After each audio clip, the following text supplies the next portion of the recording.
So good afternoon. I'm going to start today with a brief update on the reopening process before addressing last night's demonstrations in the city of Boston.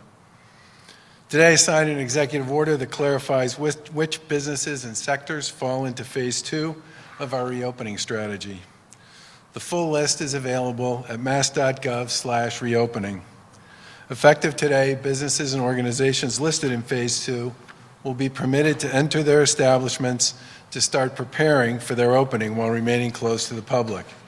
Safety protocols must be observed during this process, but this lead time is important for preparations. The executive order also contains more information on the sectors that fall into phases 3 and 4. We'll continue to put out more details and guidance as this reopening process continues, and we'll carefully monitor the data between today, June 1st, and June 6th, and then on the 6th, based on that data, make an announcement and a decision with respect to phase 2. Today we're releasing guidance for retail stores. It will also be available at mass.gov/reopening. Reopening certain businesses also requires our state to consider how to ramp up other critical services to support our workers and their families. Today our administration will also release guidance for childcare, recreational summer camps, and youth programs. These programs can reopen in phase 2 after submitting specific plans to EEC to ensure health and safety parameters for screenings and sanitization. These requirements also include safety protocols around transportation and food safety procedures. Recreational camps can operate with activity restrictions and limited openings for groups that are smaller than 12, which each camp allowed multiple groups of 12 campers. The full details for childcare and camps are available at mass.gov/reopening.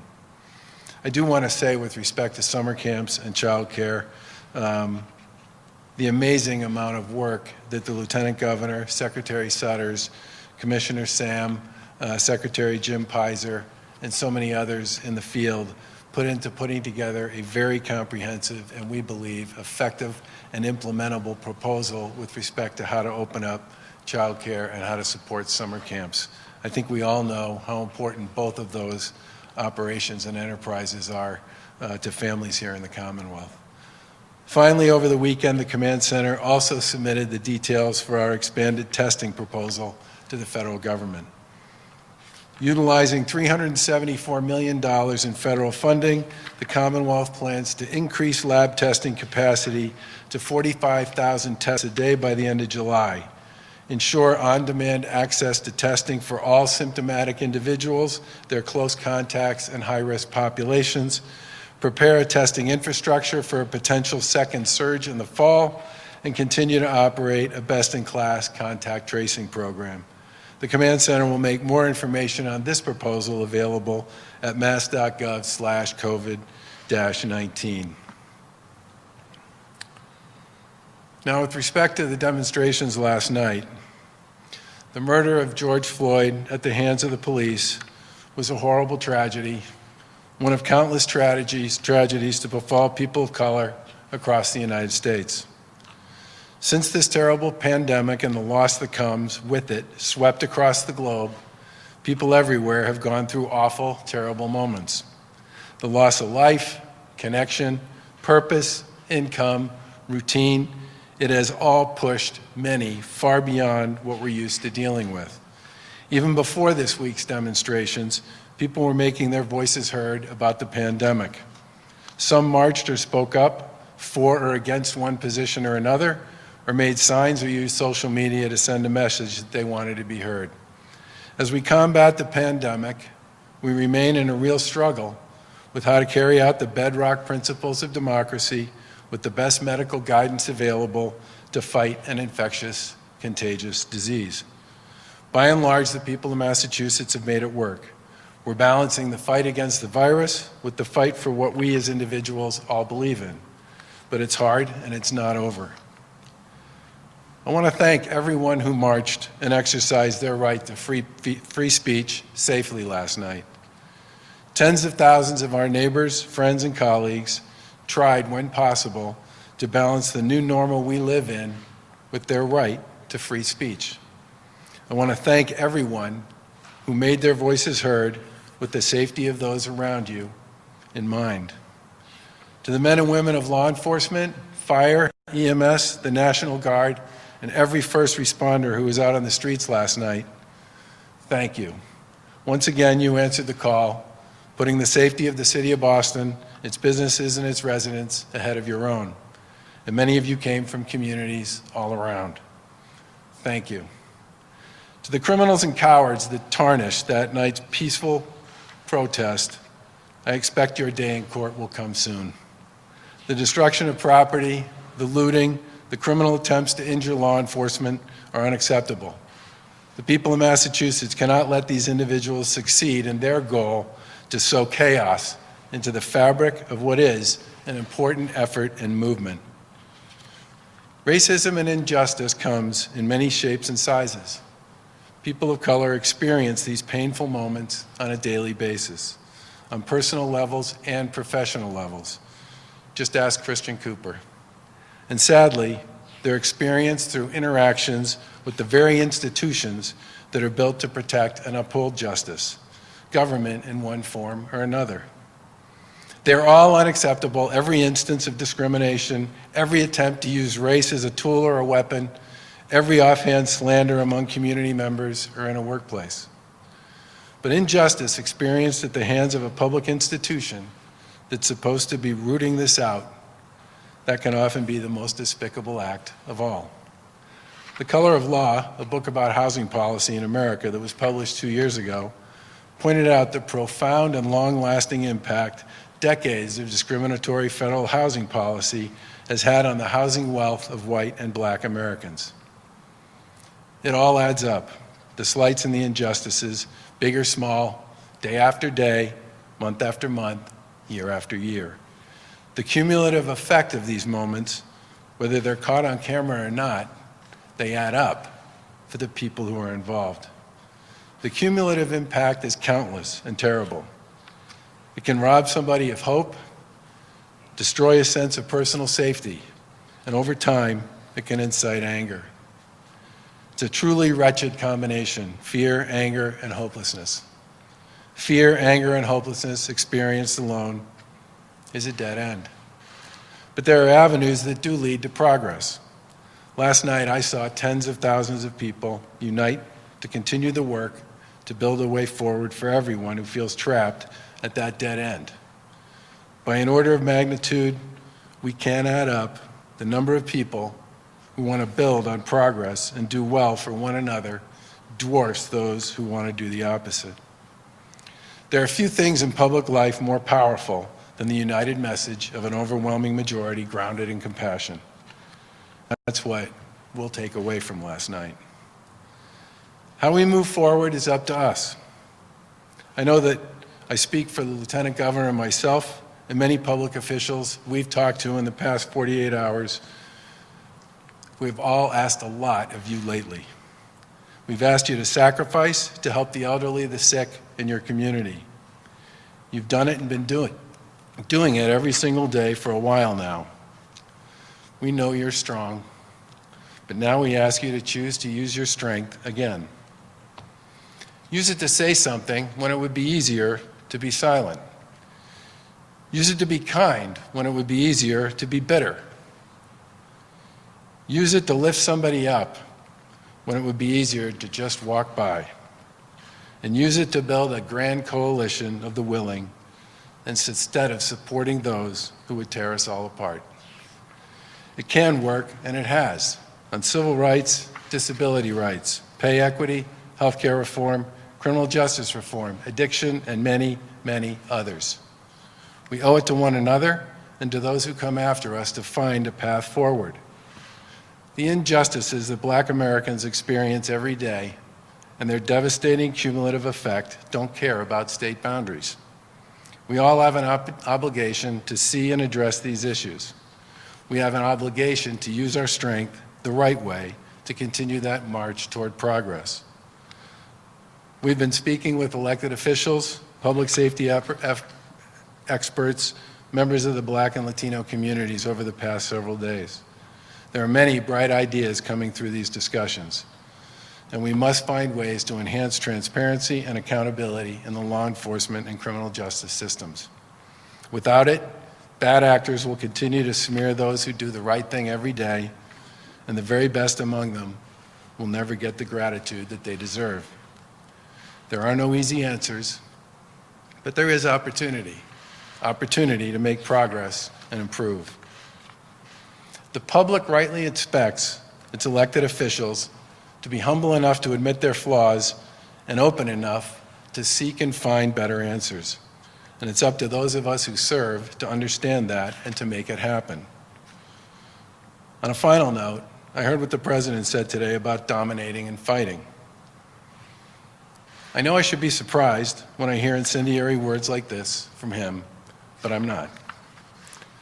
At so many times during these past several weeks, when the country needed compassion and leadership the most, it was simply nowhere to be found. Instead, we got bitterness, combativeness, and self-interest. That's not what we need in Boston. It's not what we need right now in Massachusetts. And it's definitely not what we need across this great country of ours either. Thank you. Questions?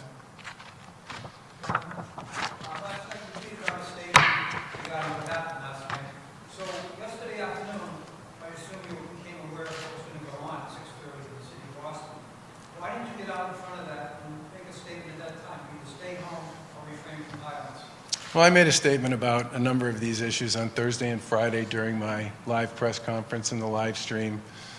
We were in constant contact with the City of Boston throughout Friday night and all through Saturday and Sunday, and I felt it was most appropriate to let the comments I made on Friday stand. Were there any existing ideas about police accountability, existing bills or vehicles? You said you had talked to some lawmakers that you would want to pursue. There are several, but I do want to follow up. We have some conversations we'd like to have with some folks first, but I think you can expect us to make a proposal sometime soon. Have you talked to the police unions? We talk to the police unions all the time. Trevor, what was your reaction on the call when you hear the president calling you and other police?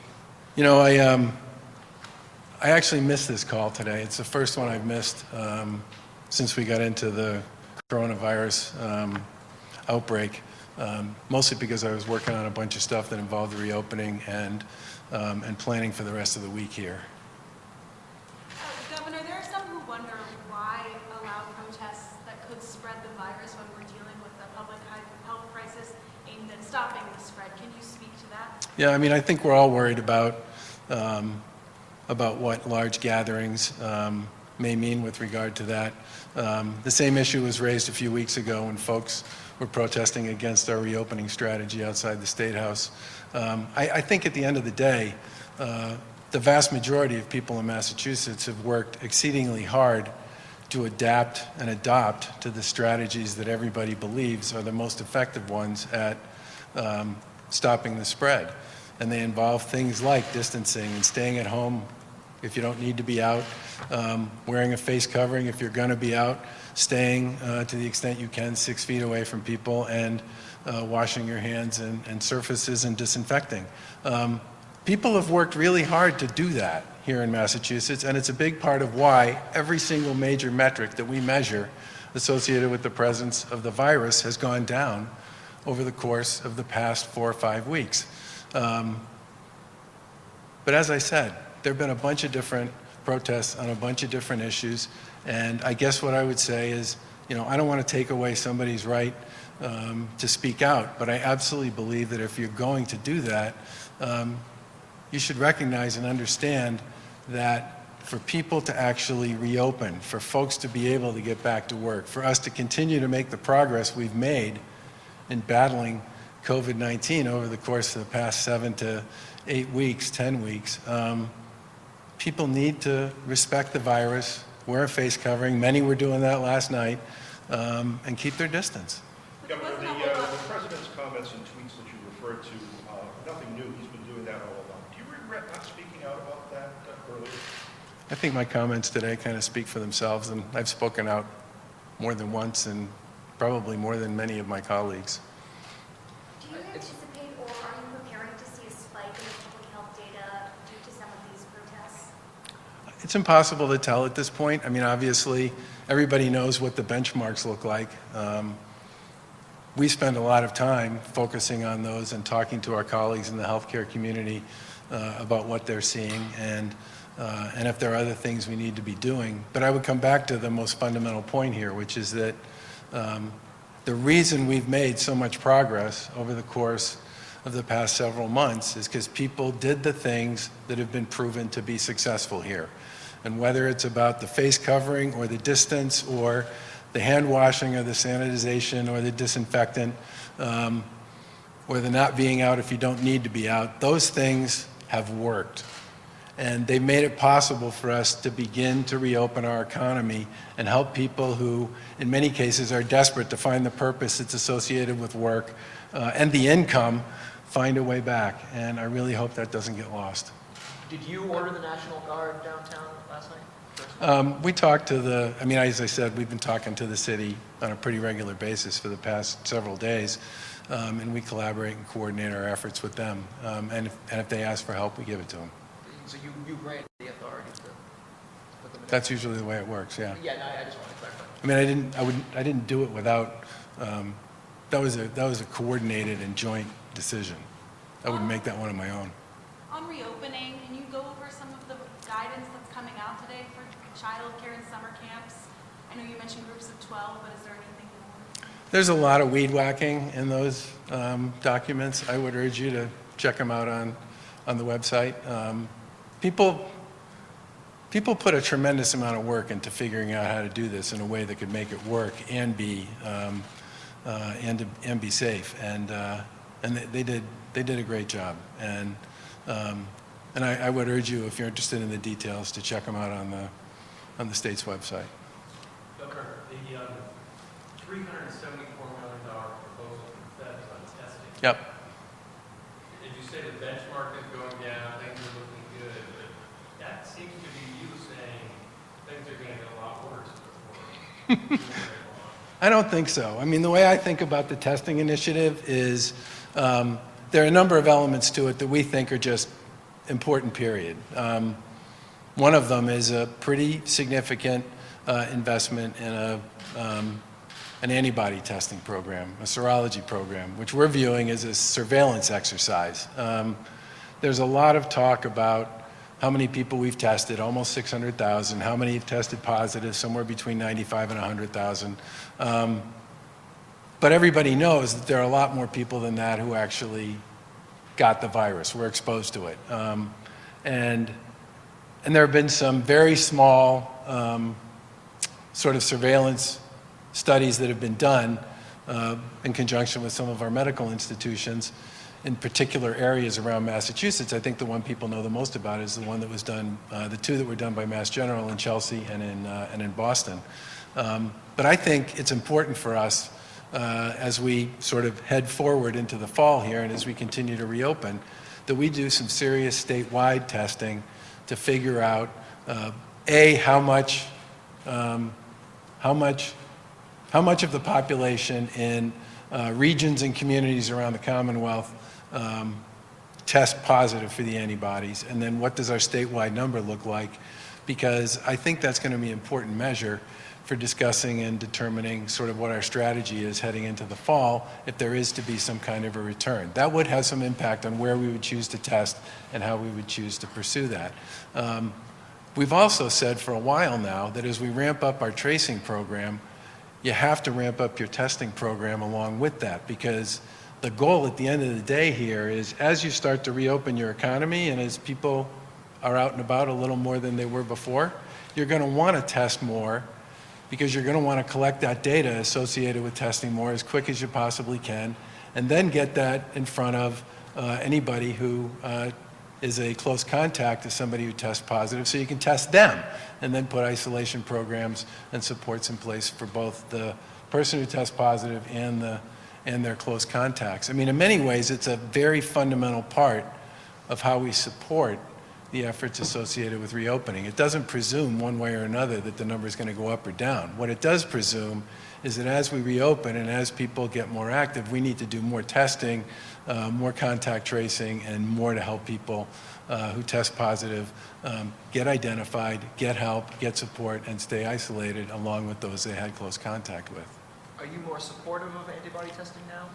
You weren't- I'm still waiting for people to get to the point where they give me one that they think has a 95% effective rate or accuracy rate, but I do believe that, and it's hard to do that right now on a large-scale basis, given what we've been told about the quality of the tests if you go big. But I think our view is we should do more antibody testing, and we should do more serology testing, because the surveillance associated with that will be really important as we head into the fall. And by the way, you know, if people do test positive for antibodies, it's a great opportunity for them to donate plasma, which can end up being really effective and helpful for people who are battling COVID. So it's a twofer in some respects. Governor, you said that the president many times is nowhere to be found in this. Say again, Matt, I can't hear you. You just said that the president is nowhere to be found during these tough times.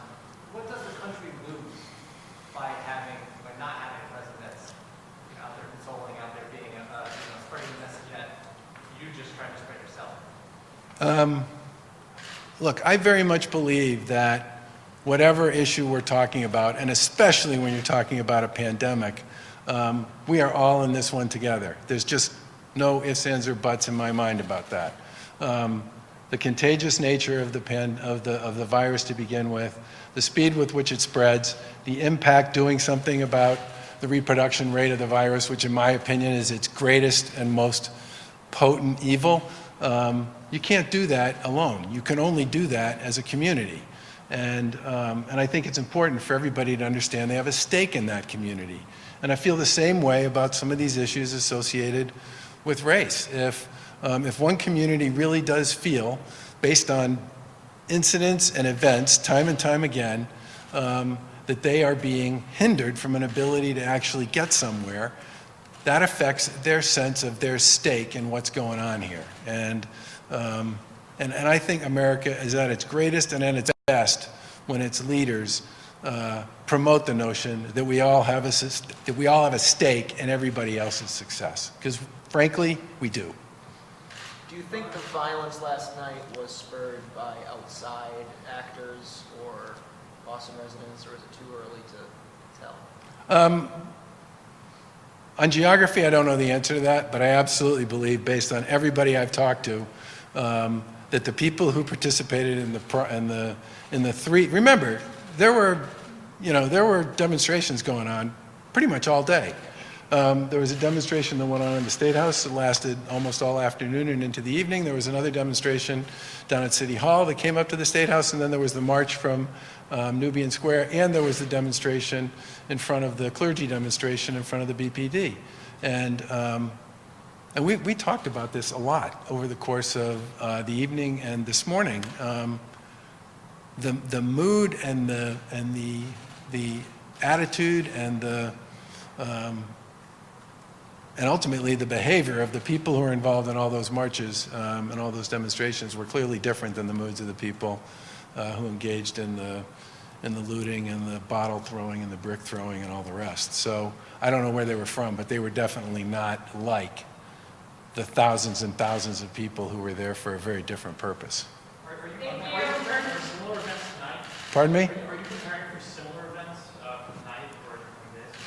So we have a lot of conversations with our colleagues in local government about this. The Lieutenant Governor and I have talked to a lot of people today, and I assume we'll be talking to them all week. There are a bunch of scheduled events that I think anybody who has access to an iPhone can find. And I think we're going to do everything we can to work with our colleagues in local government to ensure that they're as peaceful as they can be. Will you keep the National Guard deployed or So just for the record, the National Guard has been actively deployed now since March 10th. So yeah, I mean, they've had a lot to do for the past several months, and obviously they can be tremendously helpful to local communities in a time like this too. Could a series of large gatherings like this be a problem for contact tracing? you know, if someone's in a large crowd and you're with thousands, there's no way to trace that. So if there were an outbreak at a large demonstration like this, if they keep going, is that going to be a hindrance to the effort? You know, it depends a lot on, one of the things I've learned about contact tracing is when you call the people who test positive and start talking to them about who their close contacts are, it varies a lot depending upon what they've been up to for the previous 48 hours or so. And it's certainly possible, but the one thing I will say has been pretty clear in most of the conversations we've had with people that are doing this is they know the people they've been in close contact with. And I would assume that most folks who are involved in, maybe not all of them, but I bet a lot of the folks who are involved in some of these protests, the ones that have taken place previously or the ones that took place last night or the ones that are going to take place going forward, they're probably going to be going there with people that they know. So we would probably expect that we would start there. Right, Governor, right now there's a 9 p.m. curfew in light of the coronavirus outbreak. Are you thinking about pulling that back earlier in light of the events last night for Boston or other cities in the state? I mean, two former local officials, we tend to let locals make decisions with respect to what they think makes the most sense for their communities. They know them better than we do. And then we try to support and supplement their efforts because we think at the end of the day that's going to be the best way to get the biggest bang out of whatever we and they can do together. Thanks. Thank you.